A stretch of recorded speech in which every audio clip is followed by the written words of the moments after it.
তো এই জন্য ইব্রাহিম আলাইহিসসালামের আদর্শ সম্পর্কে জানা খুবই জরুরি। ইব্রাহিম আলাইহিসসালামের সংক্ষিপ্ত ইতিহাসে তো এই কথার সারমর্ম হচ্ছে ইহুদিরা ইগো, অহংকার এবং হিংসা এবং সুপারিয়রিটি থিওরি, এই কয়েকটা জিনিসের কারণে ইহুদি এবং হিন্দু মুশরিক তাদের বিদ্বেষ সবচেয়ে বেশি মুসলমানদের সাথে। ওইটা নিয়ে আরও অন্যদিন হয়তো আরও বিস্তারিত কথা বলা যাবে। তো ইব্রাহিম আলাইহিসসালামের ফলোয়ার হওয়ার দাবিদার সবাই ইব্রাহিম আলাইহিসসালামকে সম্মান করে। ইব্রাহিম আলাইহিসসালামকে আজ থেকে 5000 বছর পূর্বে আজকের ইরাকের রাজধানী বাগদাদ, যাকে কোরআনে বলা হয়েছে বাবেল, বিবাবেলা হারুত ও মারুত, বাবেল নামক নগরীতে হারুত মারুত ফেরেশতাকে অবতীর্ণ করেছিলাম, জাদুর শহর। ওইটার আজকের নাম বাগদাদ। সেখানে তৎকালীন বাদশাহ নমরুদের সবচেয়ে ঘনিষ্ঠ ধর্মযাজক, মূর্তি তৈরিকারী আজরের ঘরে জন্ম হলো ইব্রাহিম আলাইহিসসালামের। নবীদের জীবনীর মধ্যে প্রত্যেক অ্যাঙ্গেলে শিক্ষা আছে, এখান থেকেও শিক্ষা আছে, যেটা আমরা বলি জন্ম হোক যথাতথা, কর্ম হোক ভালো। এবং রাসূল সাল্লাল্লাহু আলাইহি ওয়াসাল্লাম বলেছেন, কে কোন বংশে জন্ম নিয়েছে, কার রক্ত কি, এটা আল্লাহ সুবহানাহু ওয়া তাআলা দেখবেন না। নবী হলে নবীর সন্তান ভালো হবে, বাপ খারাপ হলে ছেলে খারাপ হবে, এরকম কোনো লজিক নাই। পিতা মূর্তি পূজক, তার সন্তান সবচেয়ে তাওহীদবাদী। আবার পিতা নবী, তার সন্তান কাফের, নূহ আলাইহিস সালাতু ওয়াস সালাম। সুতরাং ইমানের নূর সবচেয়ে পাওয়ারফুল, রক্ত নয়, বংশ নয়, ধন সম্পদ নয়।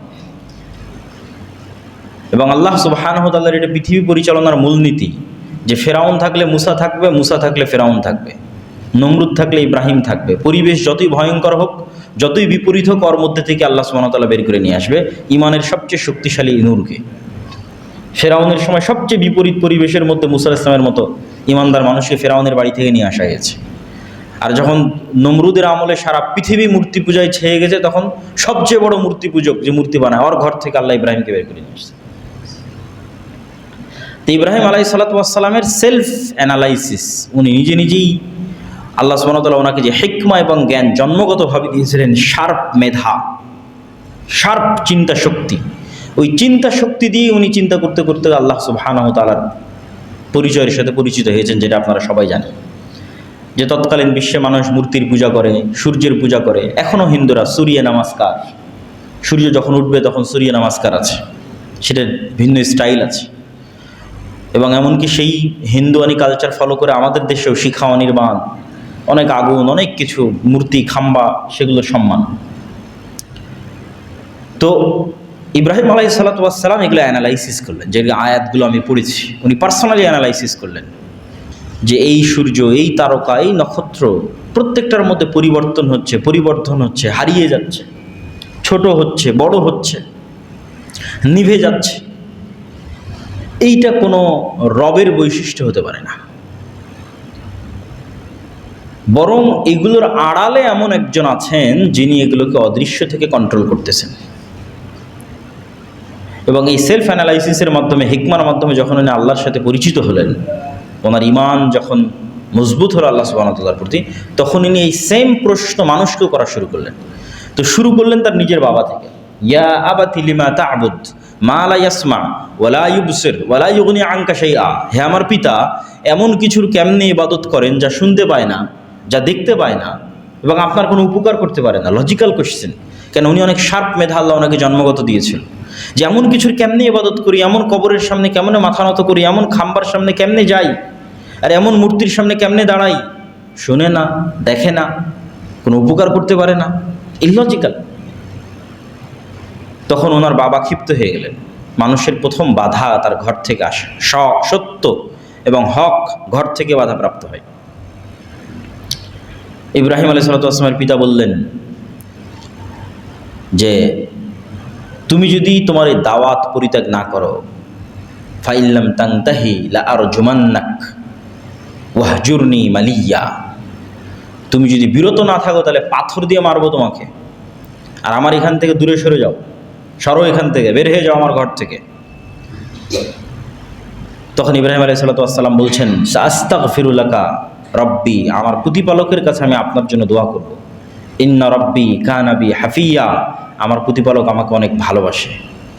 অনেক আন্তরিক আমার প্রতি, আমি আপনার জন্য আমার প্রতি বড় কাছে দোয়া করবো, উনি দোয়া করেছিলেন, কিন্তু সেই দোয়া আল্লাহ সুবহানাহু ওয়া তাআলা কবুল করেননি ওনার পিতার ক্ষমার জন্য। তারপরে যখন পিতার কাছে দাওয়াত পৌঁছে দিয়ে কোনো লাভ হলো না, হকপন্থী মানুষরা স্ট্রেট ফরওয়ার্ড হয়, যেটা সত্য বুঝে সেটা প্রচার করতে চায়।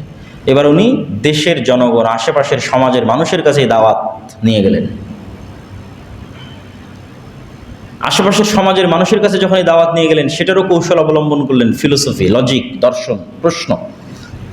মানুষ সবাই যাবে মেলাতে, ফেস্টিভ্যাল, জাতীয় উৎসব, সবাই গেছে। ইব্রাহিম আলাইহিস সালাতু ওয়াস সালাম অসুস্থতার অজুহাতে যাননি। তিনি সেই সুযোগে সকল মূর্তিগুলো ভেঙে দিয়ে একটা বড় কোড়াল বড় মূর্তির ঘাড়ে রেখে দিয়েছেন। মান ফাআলা হাযা বিআলিহাতিনা, কে করলো এই কাজ আমাদের ইলাহগুলোর সাথে? তখন মানুষ বলতে লাগলো যে একজন যুবক আছে, এ তো মূর্তি বিরোধী কথা বলে, তার নাম ইব্রাহিম, এ আজকে মেলায় যায়নি। তাকে ধরে নিয়ে আসা হলো। আনতা ফাআলতা হাযা বিআলিহাতিনা ইয়া ইব্রাহিম, ইব্রাহিম তুমি কি আমাদের প্রভুদের সাথে এই কাজ তুমি করেছো? বাল ফাআলাহু হাযা কাবীরুহুম ফাসআলুহুম ইন কানু ইয়ানতিকুন। আরে দেখতে পাচ্ছ না, সবচেয়ে বড় মূর্তির ঘাড়ে যে কোড়াল রাখা আছে, ওই বড় মূর্তি এদেরকে ভেঙেছে। হয় ওই বড় মূর্তিকে জিজ্ঞেস করো, নাহলে যেগুলো ভেঙে পড়ে আছে এদের জিজ্ঞেস করো, আহত হয়ে আছে যেগুলো, এদের জিজ্ঞেস করো যে কে ভেঙেছে। তখন ওরাই পাল্টা বলতেছে, এটা কিন্তু দাওয়াত দেওয়ার জন্য এই ঘটনা ঘটানো। ওরাই তখন পাল্টা বলছে, আরে এরা তো কথা বলতে পারে না, তুমি তো জানো ইব্রাহিম, তুমি তো জানো এরা কথা বলতে পারে না। এবার ইব্রাহিম আলাইহিস সালাম বলছে, কাইফা তা'বুদুন, তোমরা এমন সত্তার কেমনে ইবাদত করো, মা লা ইয়ানফাউকুম ওয়া লা ইয়াদুররুকুম, যা তোমাদের কোনো ক্ষতিও করতে পারে না, কোনো উপকারও করতে পারে না, কথাও বলতে পারে না। ইললজিক্যাল। কেউ এসে ভেঙে দিয়ে চলে গেল, নিজেকে বাঁচাতে পারলো না, তার কেমনে ইবাদত হয়? তখন মানুষজন ইব্রাহিম আলাইহিস সালাতু ওয়াস সালামকে এবার নিয়ে চলে গেলেন একদম রাজ দরবারে।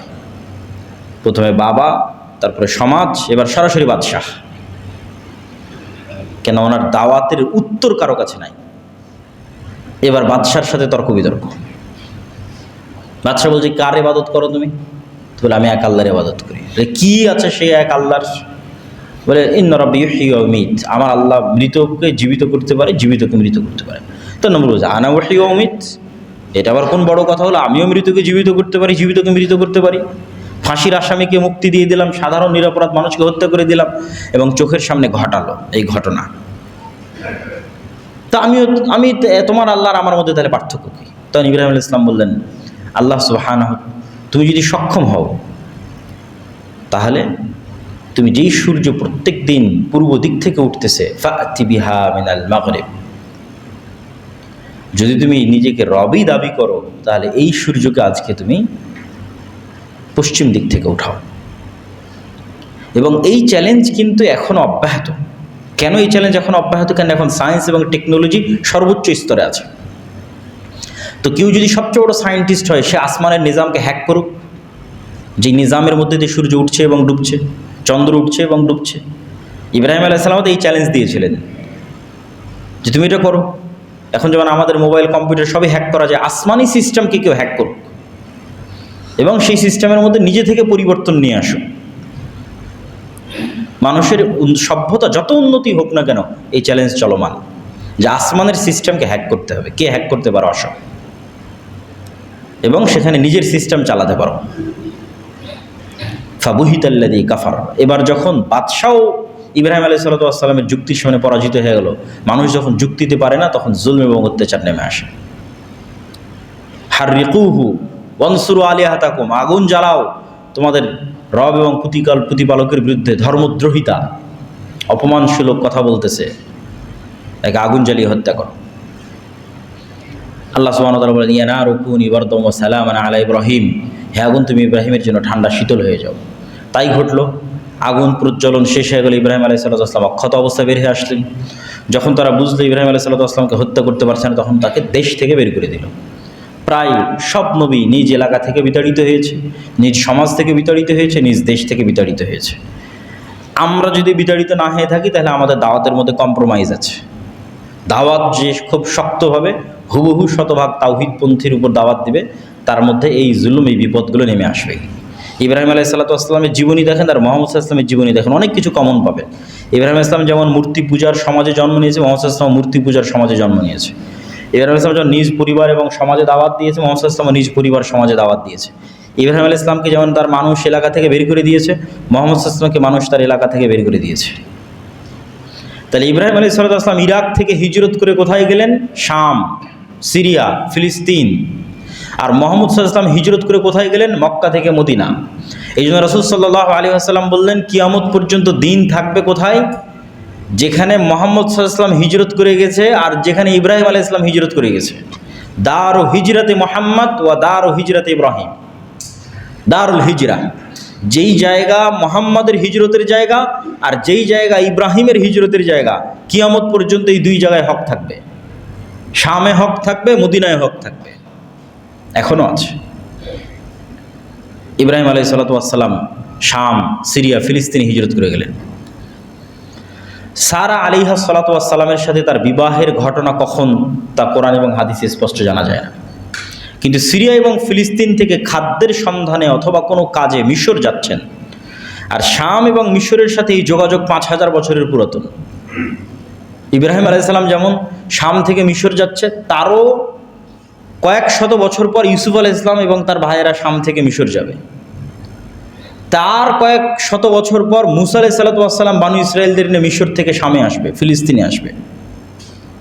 আর এখন গাজার মুসলমানেরাও যদি সহযোগিতা চায় তাহলে মিশর থেকে।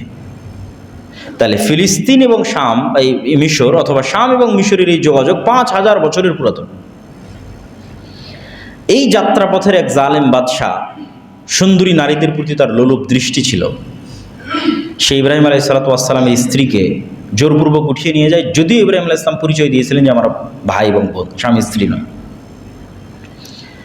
তখন সহিহ বুখারীর রিওয়ায়াতে আসছে, সারা আলাইহিস সালাম আল্লাহ সুবহানাহু ওয়া তাআলার নিকটে দোয়া করলেন, আল্লাহুম্মা ইন কুনতা তা'লাম আন্নী আমানতু বিকা ওয়া রাসূলিক ওয়া আহসানতু ফারজি ফালা তুসাল্লিত আলাইয়াল কাফির। হে আল্লাহ, আপনি যদি জানেন যে আমি আপনার উপর ঈমান রাখি এবং আপনার রাসূলের উপর ঈমান রাখি এবং আমি আমার লজ্জাস্থানের হেফাজত করেছি, তাহলে আজকের এই নির্জন এবং এই জালেম শাসক, যার ক্ষমতার সামনে আমাদের কোনো ক্ষমতা নাই, ফালা তুসাল্লিত আলাইয়াল কাফির, আমার এই পবিত্রতার যে আমানত আমি রক্ষা করেছি এটাকে আপনি নষ্ট করবেন না, আমার উপর কাফেরকে চাপিয়ে দিবেন না।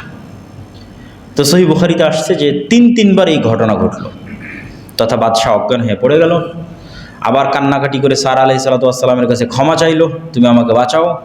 সারা আলাইহিস সালাম আবার আল্লাহকে বললেন, আল্লাহ, এই যদি এখানে নিহত হয় মানুষ বলবে আমি হত্যা করেছি, অতএব একে বাঁচিয়ে দেন। আল্লাহ আবার তাকে সুস্থ করে দিলেন। সে আবার তার কুনিয়াতে সামনের দিকে এগিয়ে আসলো।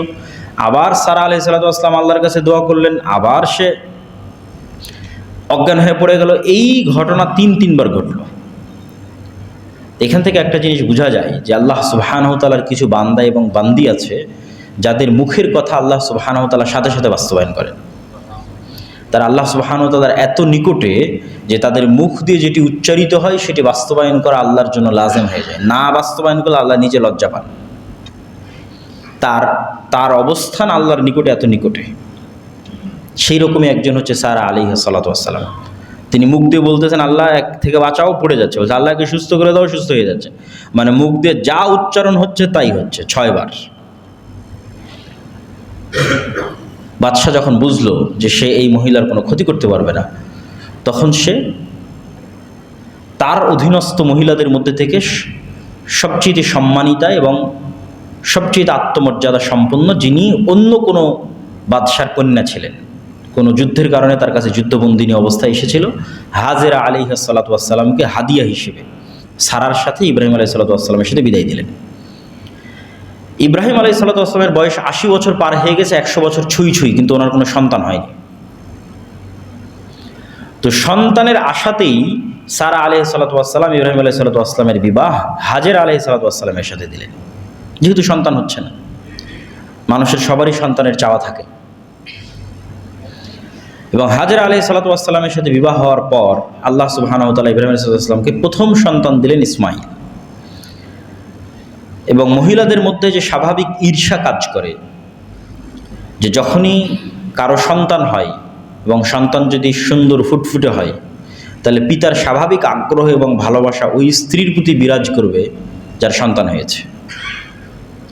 তখন যে স্ত্রীর সন্তান হয়নি সে অবশ্যই মানসিকভাবে কষ্ট পাবে।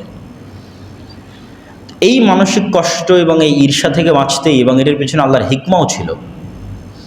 ইব্রাহিম আলাইহিস সালাতু ওয়াস সালাম হাজের আলাইহিস সালাতু ওয়াস সালাম এবং তার ছোট্ট সন্তান ইসমাইলকে রেখে আসলেন এই জেরুজালেম থেকে 1200 কিলোমিটার দূরে মক্কায়, যেইখানে আল্লাহ সুবহানাহু ওয়া তাআলার প্রথম ঘর আছে, ইন্না আউওয়ালা বাইতুন উদিআ লিন-নাস বিবাক্কাহ।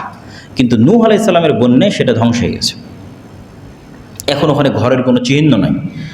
আদম আলাইহিস সালাতু ওয়াস সালাম যেখানে এবং হাওয়া আলাইহিস সালাতু ওয়াস সালাম যেখানে অবতীর্ণ হয়েছেন, বা যেখানে প্রথম মানুষ ঘর আবাদ করেছে, যেখানে প্রথম মানুষ ইবাদত করেছে, ফেরেশতারা যেখানে প্রথম ঘর তৈরি করেছে, সেটাই মক্কা, সেই প্রথম ঘরই কাবা। কিন্তু নূহ আলাইহিস সালামের বন্যায় সেটা মিটে গেছে। তো ইব্রাহিম আলাইহিস সালাতু ওয়াস সালাম কোরআনের মধ্যে বলছে, আল্লাহ সুবহানাহু ওয়া তাআলা এই সময়কার বর্ণনা, রব্বি ইন্নী আসকানতু মিন যুররিয়াতি বিওয়াদিন গায়রা যি যারইন ইনদা বাইতিকাল মুহাররাম। আল্লাহ, এমন এক জায়গায় আমার পরিবার পরিজনকে রেখে যাচ্ছি, গায়রা যি যারইন, যেখানে একটা ঘাসও উৎপাদন হয় না। মানুষ তো বহু দূরের কথা, পশু পাখি প্রাণী তো বহু দূরের কথা, ঘাসও নাই। গায়রা যি যারইন, একটা ঘাসও নাই যেখানে। রব্বানা লিউকিমুস সালাহ, আল্লাহ এদেরকে এখানে রেখে যাচ্ছে এই জন্য যেন এরা সালাত কায়েম করতে পারে। দোয়ার ধারাবাহিক, যেভাবে উনি বলেছেন ওইভাবে আমি বলতেছি, যেভাবে কোরআনে আছে সেভাবে বলতেছি, একদম ধারাবাহিক।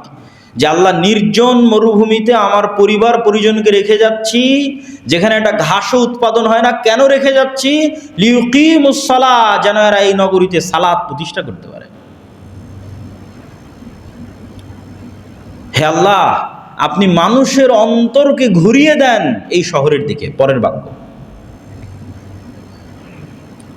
মানুষের অন্তরকে এই শহরের দিকে ঘুরিয়ে দেন। অরযুকহুম, আর হে আল্লাহ এই শহরে এদের রিজিকের ব্যবস্থা করে দেন।